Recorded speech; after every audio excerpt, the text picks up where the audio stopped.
اگر کوئی شخص یہ چاہتا ہے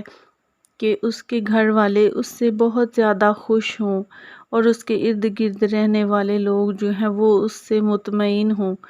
تو اس شخص کو چاہیے کہ وہ ایک چھوٹا سا عمل کرے جس سے وہ ہر قسم کے نقصان سے بچ سکتا ہے اور اس کی رزق میں بھی بہت زیادہ اضافہ ہوگا اور وہ تمام آفات سے بالکل محفوظ رہے گا۔ تو وہ ایک چھوٹا سا عمل یہ ہے کہ اس کو چاہیے کہ وہ دن میں ایک دفعہ، چاہے صبح کو ٹائم مل جائے یا شام کو،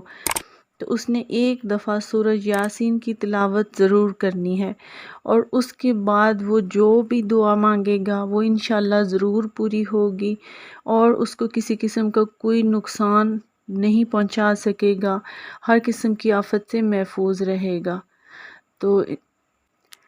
یہ چھوٹا سا عمل، اس کو کریں، خود بھی خوش رہیں اور دوسروں کو بھی خوش رکھیں، خوشحال زندگی گزاریں۔